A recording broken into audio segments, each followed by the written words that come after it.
Assalamualaikum, saya Fatah Apika binti Ramli, penerbang materi A162-962.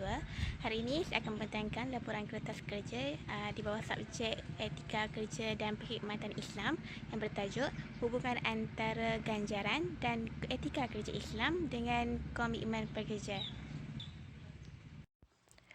Menurut ajaran Islam, amalan pekerjaan merupakan satu usaha yang murni dan mulia kerana ia bertujuan untuk menampung kehidupan dengan cara yang dibenarkan oleh syarak untuk memperoleh rezeki yang halal dan diredai oleh Allah Subhanahu Wa Taala.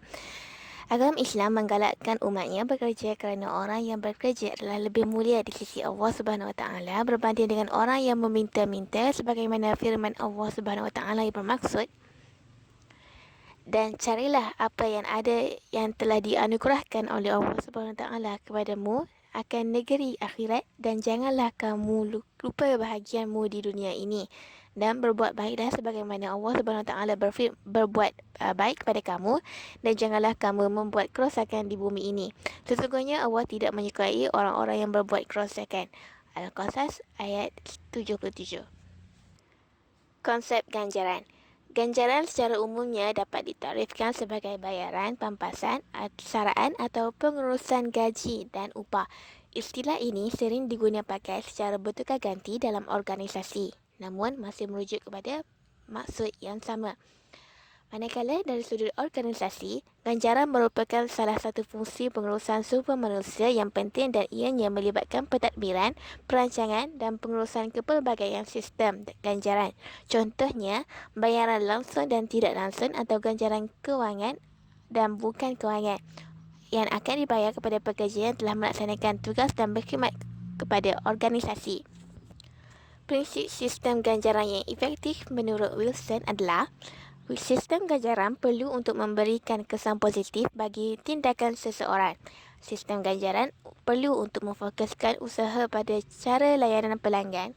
Sistem ganjaran perlu untuk meningkatkan kolaborasi di tempat kerja. Elemen yang terdapat dalam ganjaran. Yang pertama, penghargaan.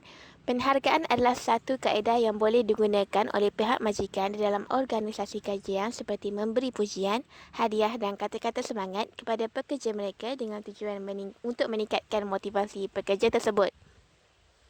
Pengiktirafan. Pengiktirafan ialah suatu pemberian yang diterima oleh responden daripada pihak organisasi di atas segala sumbangan yang telah diberikan kepada organisasi dalam pelbagai bentuk kewangan dan bukan kewangan.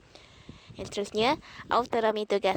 Autonomi merujuk kepada keupayaan seseorang pekerja itu dalam menggunakan inisiatif sendiri sewaktu melaksanakan sesuatu tugas yang mencabar. Dan akhir sekali, gaji.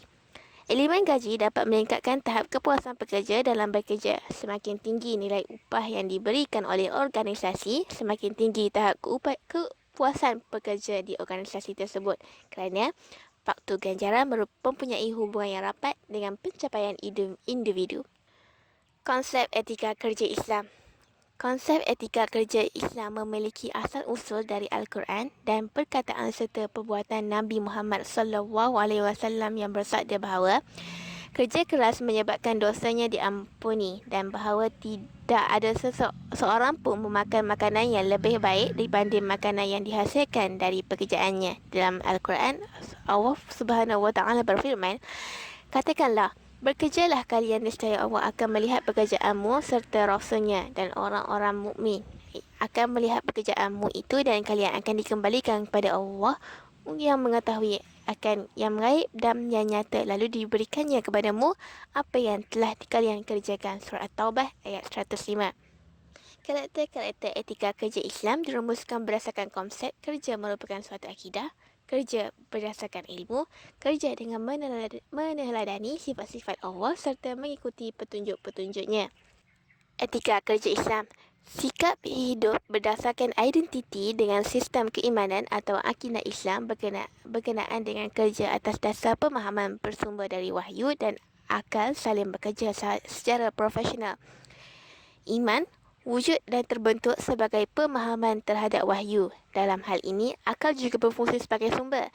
Di samping menjadi dasar acuan etika kerja Islam, etika Islam atas dasar pemahaman berkenaan dengan kerja inilah yang menimbulkan sikap hidup mendasar akidah terhadap kerja sekaligus memotivasi kerja Islam.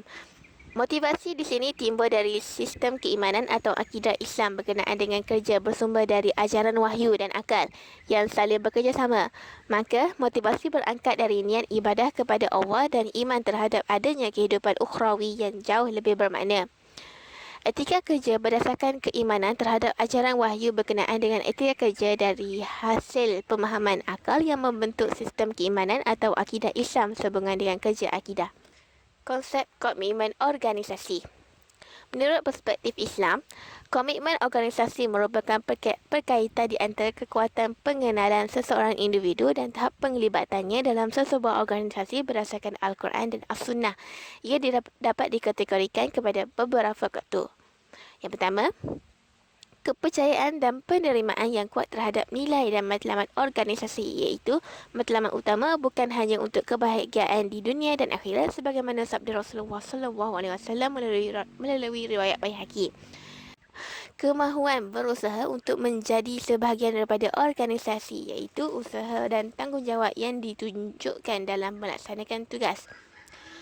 Keinginan yang kuat untuk kekal dalam sebuah organisasi merujuk kepada ketekunan dan dedikasi yang ditunjukkan dalam melaksanakan tugas-tugas di lain organisasi. Hubungan antara ganjaran dan etika kerja Islam dengan komitmen dalam kalangan pekerja. Hubungan antara etika kerja Islam dengan komitmen organisasi. Khusus bagi orang yang beretika kerja Islam, etika kerjanya terpancar dari keimanan atau akidah Islam berkenaan dengan kerja yang bertolak dari ajaran wahyu dan akal. Tujuan utama etika menurut Islam adalah menyebarkan rahmat kepada semua makhluk. Tujuan itu secara normatif berasal dari keyakinan Islam dan misi sejati hidup manusia. Tujuan itu pada hakikatnya bersifat transendental kerana tujuan itu tidak terbatas kepada kehidupan dunia individu tapi juga kehidupan setelah dunia ini. Etika kerja Islam diekspresikan dalam bentuk syariah yang terdiri dari Al-Quran, Sunnah, Ijma' dan Qiyas. Etika merupakan sistem hukum dan moralitas yang komprehensif dan meliputi seluruh wilayah kehidupan manusia. Didasarkan kepada sifat keadilan syariah bagi umat Islam berfungsi sebagai sumber serangkaian kriteria yang untuk membezakan mana yang benar, hak dan mana yang buruk, batil. Dengan menggunakan syariah bukan hanya membawa individu dekat dengan Tuhan tetapi juga memfasilitasi terbentuknya masyarakat yang adil yang di dalamnya individu mampu merealisasikan potensi dan kesejahteraan bagi semua. Hubungan antara ganjaran dengan komitmen organisasi. Dalam konteks ganjaran, berdasarkan prestasi, pekerja akan melaksanakan tugas yang diberikan dengan penuh komitmen kerana mereka menjangkakan bahawa ganjaran yang tinggi akan diberikan sekiranya mereka dapat meningkatkan prestasi kerja. Selain itu, teori kesaksamaan yang diutarakan oleh Adam 1963 menerangkan bahawa apabila wujudnya elemen keadilan iaitu pembayaran yang dibuat kepada pekerja adalah setimpal dengan sumbangan atau prestasi yang telah ditonjolkan oleh pekerja, akan memberikan kesan yang positif terhadap sikap dan tingkah laku pekerja tersebut. Kesimpulannya, dalam mewujudkan suasana etika kerja Islam ini, pasti akan menghadapi kesulitan dan kesukaran yang perlu ditangani. Termasuklah kita akan berhadapan dengan golongan yang tidak menyenanginya. Sesungguhnya, kita perlu mendapat sokongan dan pertolongan dari pelbagai pihak untuk membantu menjadikan etika kerja Islam ini sebagai landasan untuk memajukan diri, organisasi dan negara mengikut prinsip etika kerja Islam.